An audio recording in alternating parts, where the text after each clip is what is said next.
Good morning, Ma'am. I'm Naisime Flores from Cebu Technological University. I know you have the knowledge to answer these questions about the student and parent relationship to their studies. Can you tell something about yourself, Ma'am? Good morning also, May. I'm Sheila Pilat. I have two children who both are studying, 12 years old and 10 years old. And as a single parent, kaya akong husband na siya sa Singapore, so ako rin nag-handle nilang tatanan. Pero it's okay, and that's it.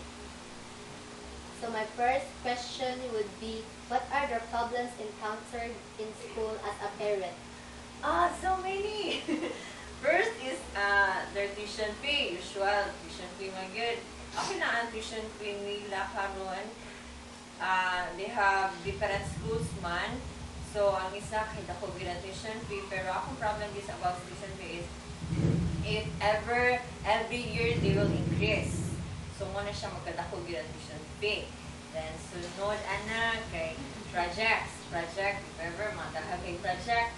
So, we have to buy pa so many materials.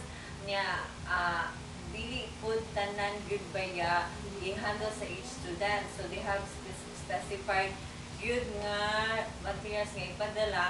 Niya, ang kaproblema is, murag ang karon lagi yung latest, kaya akong anak mo, siya dyan nagdatanan yun sa material. So, murag patisan para sa mua ba.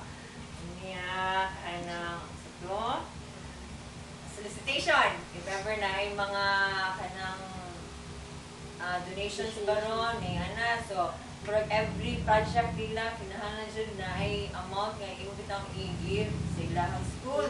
Bisag dili na na para sa student, ipangayo pa para sa school na niya, kanapag yung last o kanang no class. Pinwila mo ay klase. Bisag mayroong parents meeting. Why they have to cancel pa yun ang class?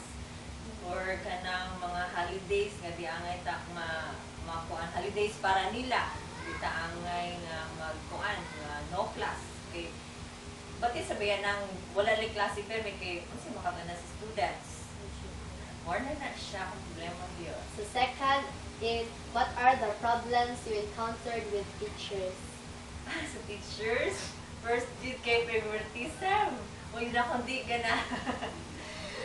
Ang sana ka ng, obvious na kaya sila habangan ng like, kung ka ng student, bisag, we know nga murag, normal ka siya tanawon, pero masyak lang ka ba nga may ma-success siya sa studies, or ka na makapasar siya, like, muna, ma-observe na lang mo kaya ang iyang parent, close lagi sa teacher, ba, muna siya kung bisag gana na good, niya, ang not fair, bisag silang muhatag sa mga grades, na then bisag kibawog ka nga nanimuha gyud work ka gyud mo anak na ya ito sa assignments murag karon ang assignments daghan kayo assignments nga dinang pag-etong DepEd nga di kung weekend di ta mag-assignment kay para mo free time ra gyud ang nila ba pero murag pang private school wala murag ila jud ipa-assignment okay na sa nuuna pero maluoy na ka sa student kay from school Monday to Friday don't have time na bitaw nga makarelax silang pagalingon. Ano ba? Kanya, mo sana, kung maghatag ko sila project, as I said before nga, maghatag project, may tag mo, assist bitaw ang teacher nga sana ka nang ibahin nila ang materials bitaw nga ipadala sa estudyante. Kay, if ever i-assign nila sa leader niya, ang leader kay, quick klaro, muna siyang ipanghatag na punatan ng materials sa mga member niya. Siya, wala, kaya lang. More sa ginagawa problema sa teachers. So third is, what are the behavior problems to your children? Behavior problems, anak ko mga anak. Good man is sila, very good kay nila behavior. O di lang yun sila magbinuang, bitaw. Pero in terms of sa studies, naagi times nga matapol bitaw sa sila, mga marag ka ng tapulan sa sila mo buhat. So, I have to assist pag yun sa ilang assignments since pag yun, I work man before sa Globe. So, ni-resign na lang ko para mo-assist nila. Hanto nila ni siguro magkadako niya sila tag-assist kay tungod kay karon labi na karon na nagitay mga gadgets. So, samot ang ilahang pagkatapulan o tuon. kay mga excuses, niya. Daghan kay mga, muna, pag-cramming na akong mag-study, magdali-dali pa. Niya, pagkahuman ka na, muna siya, muna na, basta tungod na sa mga gadget, marag na, punaan kita lang pagka-tapol magtuon. So in that behavior, ma'am, how would you overcome this? Overcome? Ma-overcome naman dyan na ako. Ma-high blood ko mag-overcome. Sige ito, muna siya, ang first gina ko kuha na lang yun, buhaton is, ang first gina ko buhaton, like mag-study me one-on-one.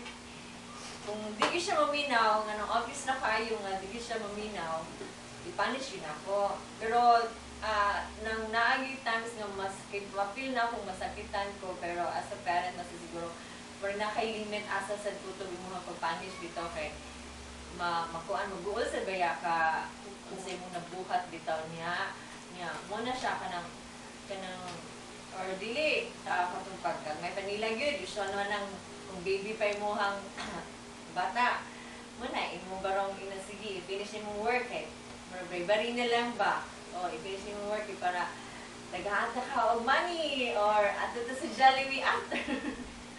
Wala siya, pero usually Spanish in a little way lang din nga ma-punish din ako sila. Would you give rewards to your children if they do good in studies? Muna siya kung giingon na kung maayos sila, like, na ako yung student nga, very good, finish sa school. O kaniya ako mga student yun, very good, pero very good, ganila ang daddy. Mo hatag og reward. Muna, ako lang sa malagot kay muna mo imbitawan sa uso mga gadgets o so muna silang very good sila studies muna tagaan na kay mga gadget muna hatod ka muna si ito ba muna ako na lang problema pero okay lang basta ilang daddy hindi nga masabi lang if ever mo do good mo very good mo ani sa inyong exams or quizzes or grades na siya akong i-give basta do good lang is no studies. So last month, can you give some opinion about bribery as a parent from home and school?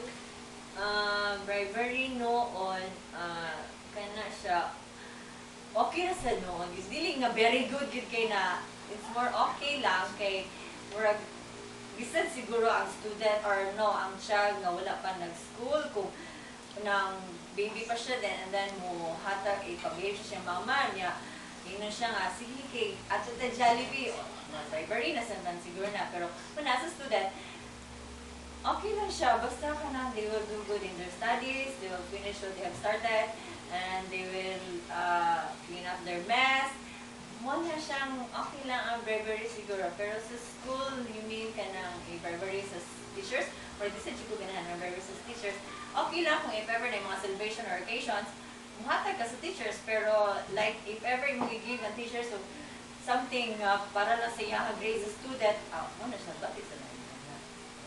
So thank you ma'am for your time having this interview. God bless. Okay, thank you sa kayo.